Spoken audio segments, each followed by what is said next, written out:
Bonjour et bienvenue à cette section sur le courage dans le cadre du leadership. Le courage est absolument essentiel pour devenir un leader. Heureusement, c'est une qualité qu'il est possible d'apprendre. N'importe qui peut développer du courage. Dans cette section, vous apprendrez qu'un leader prend des risques et que prendre des risques n'est ni effrayant ni difficile si vous planifiez correctement. Nous discuterons des clés du courage et de comment affronter l'adversité. Nous parlerons également des dangers de rester dans votre zone de confort et de différentes tactiques pour sortir des sentiers battus. La zone de confort est l'un des plus grands ennemis du potentiel humain. Quand quelqu'un est dans une zone de confort, il fait tout pour y rester. Souvent, il passe à côté de sa vie en employant son temps à meubler et renforcer sa routine de performance moyenne. Il faut s'armer de courage pour se pousser continuellement dans la direction de ses ambitions et objectifs. Vous devez être prêt à affronter l'inconfort pour grandir. Nous poursuivrons en parlant de l'importance de réaliser que vous devez assumer vos responsabilités et de comment assumer vos actions et celles de votre équipe. Vous apprendrez qu'assumer 100% des responsabilités d'une situation donnée demande du courage. Le courage et la prise de risque sont des compétences dont tout le monde parle, mais qui sont absolument essentielles pour réussir en tant que manager et leader. Alors commençons. Bonjour et bienvenue à cette leçon pour prendre des risques en tant que leader. En soi, la vie implique un certain risque. Dès que vous vous impliquez dans une action, dès que le résultat est incertain, quelle qu'en soit la raison, vous prenez un risque. Vous prenez un faible risque quand vous conduisez jusqu'au bureau ou traversez la rue.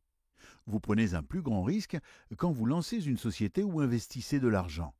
Vous prenez un risque dès que vous vous aventurez dans l'inconnu, là où les possibilités et probabilités ne peuvent pas être déterminées de manière exacte. Du moment où vous vous levez le matin à celui où vous vous couchez le soir, et même pendant votre sommeil, vous êtes face à un certain degré de risque. Il ne s'agit donc pas de prendre ou non des risques. Il s'agit de votre habilité à prendre des risques, autrement dit, de votre assurance quand vous prenez les bons risques pour les bonnes raisons et pour réaliser les bons objectifs. Chaque grand saut en avant dans l'humanité commence par un acte de foi envers l'inconnu.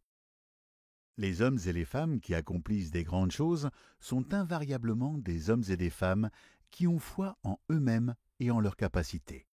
Plus vous devenez doué pour analyser et jauger les risques, pour éviter autant de risques que possible, plus vous deviendrez compétent et capable, et plus vos chances de réussir grandiront. Il y a essentiellement 5 types de risques à considérer. Le premier type est le plus simple. C'est le risque que vous n'avez pas à prendre. C'est une décision ou un pari qu'il ne vous appartient pas de prendre. Toute action entraîne des conséquences et, souvent, le besoin de mener des actions supplémentaires, soit pour continuer dans la lancée, soit pour remédier aux conséquences. La règle générale est chaque fois que vous pouvez déléguer un acte qui implique une incertitude, vous réduisez le risque de perdre du temps et de l'argent et augmentez la probabilité du succès à long terme. Le deuxième type de risque est le risque inutile. Vous prenez un risque inutile quand vous agissez de manière précipitée, sans information suffisante ou sans prendre le temps de bien y réfléchir à l'avance. Vous avez sans doute déjà commis beaucoup d'erreurs parce que vous avez géré des situations sans réfléchir. Autrement dit, vous avez agi sans prendre le temps de minimiser les risques impliqués. Le troisième type de risque est celui que vous pouvez vous permettre de prendre. Dans ce cas, le coût de l'échec est négligeable et la récompense du succès peut être conséquente. Acheter un produit ou service cher, essayer un nouveau restaurant et sortir avec quelqu'un, tous ces risques impliquent des incertitudes que vous pouvez vous permettre de prendre car les mauvais côtés sont limités. Le pire qui puisse arriver est que l'expérience blesse un peu votre amour-propre. Le quatrième type de risque est le risque que vous ne pouvez pas vous permettre de prendre. Le coût d'une erreur serait trop énorme. Vous ne pouvez pas vous permettre de mettre toutes vos ressources dans un seul projet, ni que l'échec ou le succès repose entièrement sur un seul projet. Dans le monde de l'investissement, on parle de l'importance de diffuser les risques. Aucun individu ou société ne devrait reposer sur une ou deux personnes pour son bien-être financier. Une des meilleures manières de minimiser la prise de risque est de développer des alternatives à ce que vous faites actuellement. Plus vous avez d'options, plus le risque diminue, plus la probabilité de réaliser vos objectifs et d'atteindre le succès augmente. Le cinquième type de risque est celui que vous ne pouvez pas vous permettre de ne pas prendre. Le revers de la médaille pourrait être coûteux, mais le bon côté est si excitant qu'il vaut la peine de prendre ses chances. Parfois, vous recevrez une offre d'emploi que vous ne pourrez tout simplement pas refuser. Bien qu'il y ait une perte au potentiel, le bon côté pourrait être phénoménal.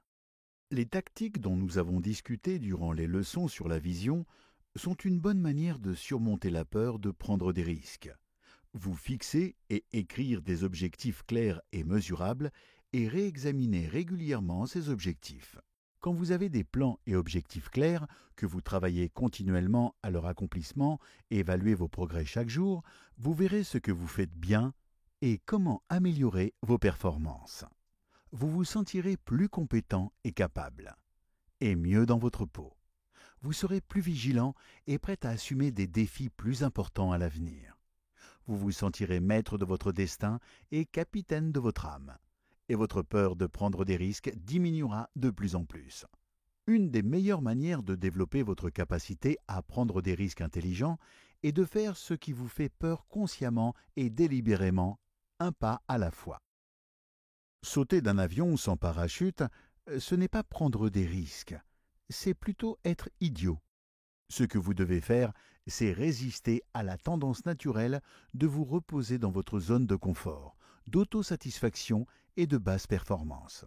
Choisissez une de vos peurs et traitez-la comme un défi et une opportunité de grandir et de devenir quelqu'un de meilleur. Affrontez votre peur, contrôlez-la, maîtrisez-la et continuez à avancer indépendamment de vos peurs.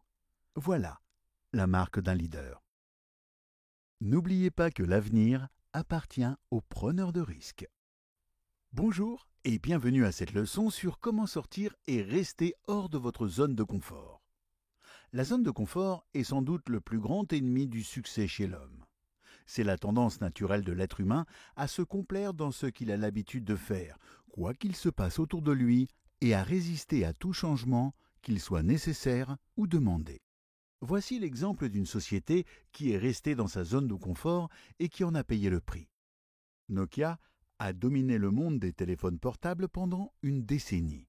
Ce sont les ingénieurs de Nokia qui ont inventé le smartphone, ainsi que la tablette ordinateur. Mais quand les ingénieurs ont présenté cette percée technologique au cadre pour la faire approuver, ceux-ci leur ont dit de retourner à leur labo et d'arrêter de travailler sur un produit qui pourrait rivaliser avec le téléphone cellulaire Nokia traditionnel. Peu après, Apple a exploité ces concepts, développé sa propre technologie pour créer l'iPhone et l'iPad et a totalement révolutionné le monde des téléphones et tablettes, laissant Nokia loin derrière.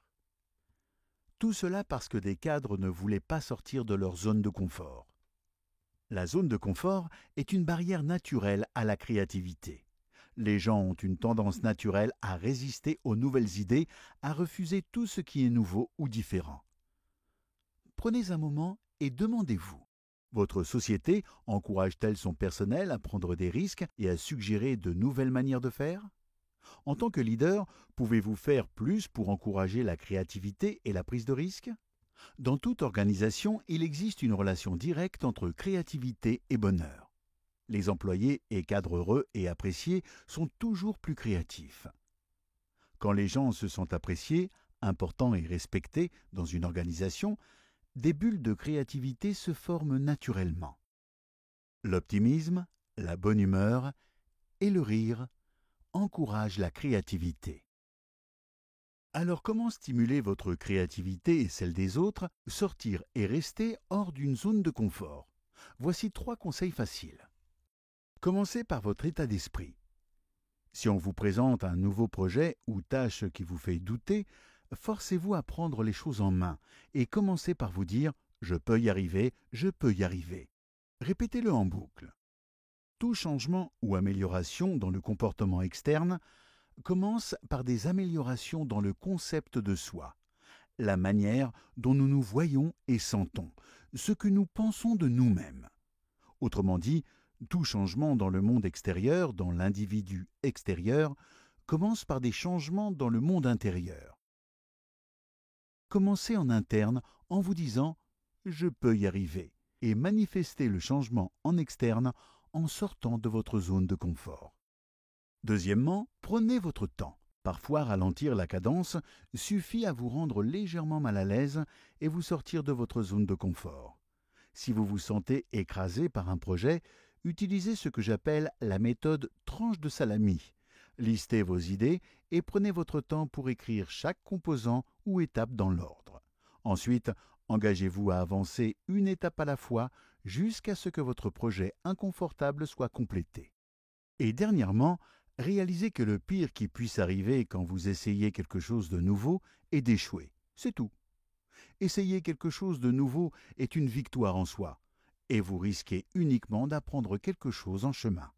Comme Thomas Edison l'a dit quand il travaillait sur l'ampoule électrique, « Je n'ai pas échoué, j'ai simplement trouvé 10 000 solutions qui ne fonctionnent pas. » Une assurance calme et la créativité sont les forces les plus puissantes que vous puissiez développer pour stimuler votre subconscient et vous donner de bonnes idées. Votre rôle est d'accepter que vous êtes un génie, puis les idées vous viendront naturellement et en abondance. Bonjour et bienvenue à cette leçon sur comment assumer vos responsabilités et avoir le courage de rendre des comptes même quand vous échouez. Si vous voulez être un leader, vous devez être prêt à assumer la responsabilité des résultats et surtout vouloir de cette responsabilité. Un des aspects d'un bon leadership est d'avoir le courage de rendre des comptes sur le succès de votre organisation. Si quelque chose va de travers, vous devez être prêt à porter le chapeau. Vous devez également refuser de critiquer les autres, quelle qu'en soit la raison. Refusez de vous plaindre de la situation. Et supprimez les phrases comme « et si seulement » de votre vocabulaire. Concentrez-vous sur ce que vous voulez et où vous allez. Si quelque chose doit être réglé, prenez sur vous de le régler. C'est parce qu'ils assument leurs responsabilités que les leaders se sentent puissants. Ils ont un sentiment de contrôle sur eux-mêmes et leur vie. Accepter leurs responsabilités leur donne de l'assurance et de l'énergie. Ils se sentent capables et compétents. En cherchant des excuses, blâmant les autres ou vous plaignant, vous cédez votre pouvoir. Vous vous affaiblissez vous-même et votre détermination. Vous vous persuadez que vous n'avez aucun contrôle sur les événements.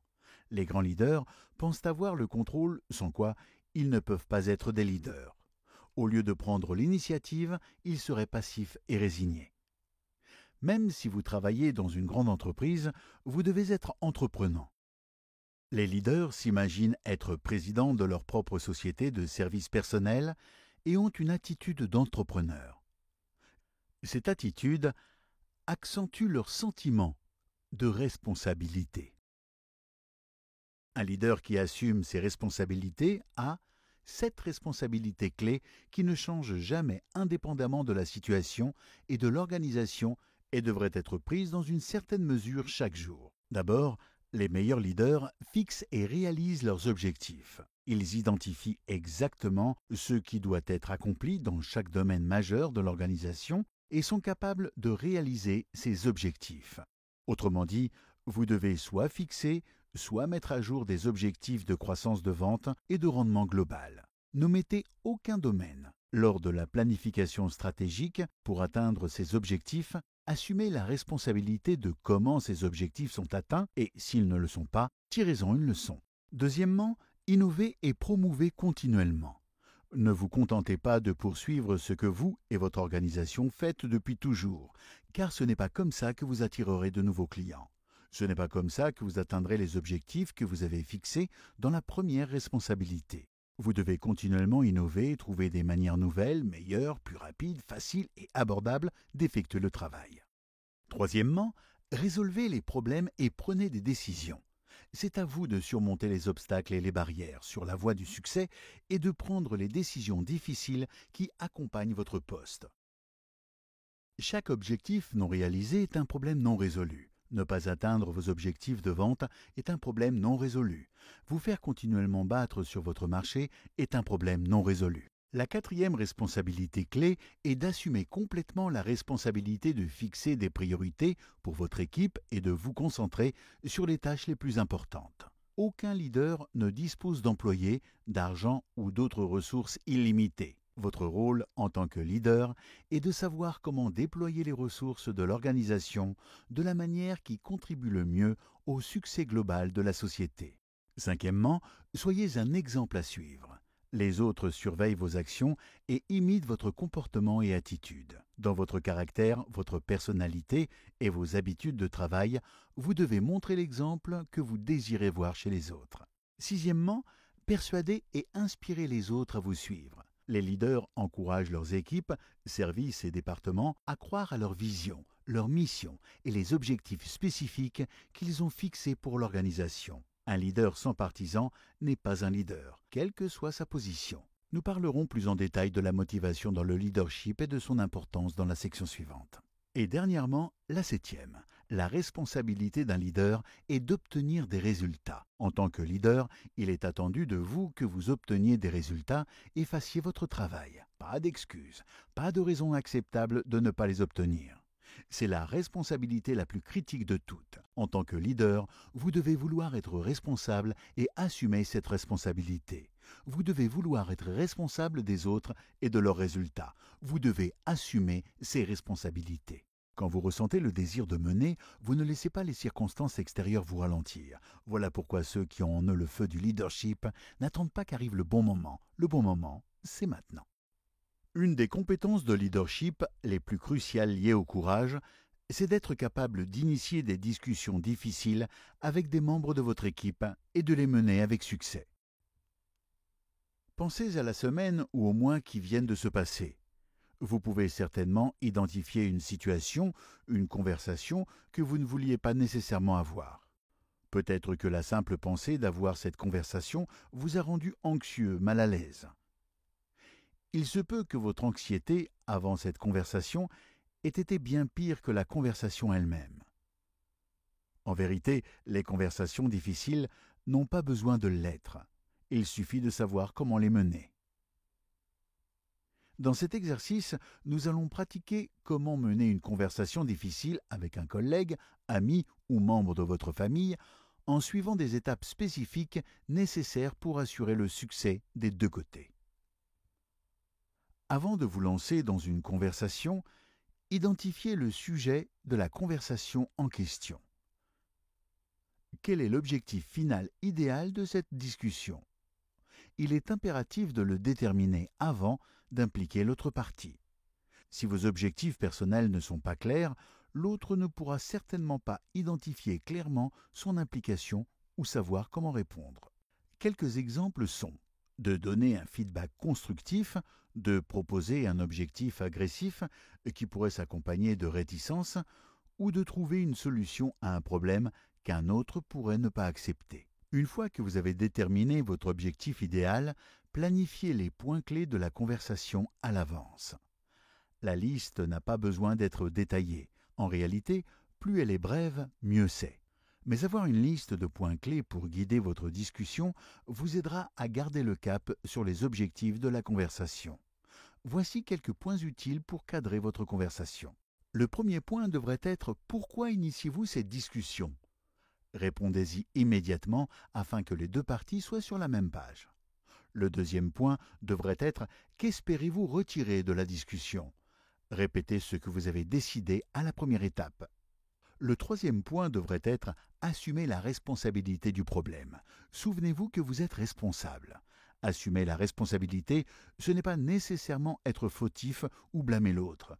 C'est assumer la situation et reconnaître que vous faites partie du problème. Le quatrième point devrait être de comprendre.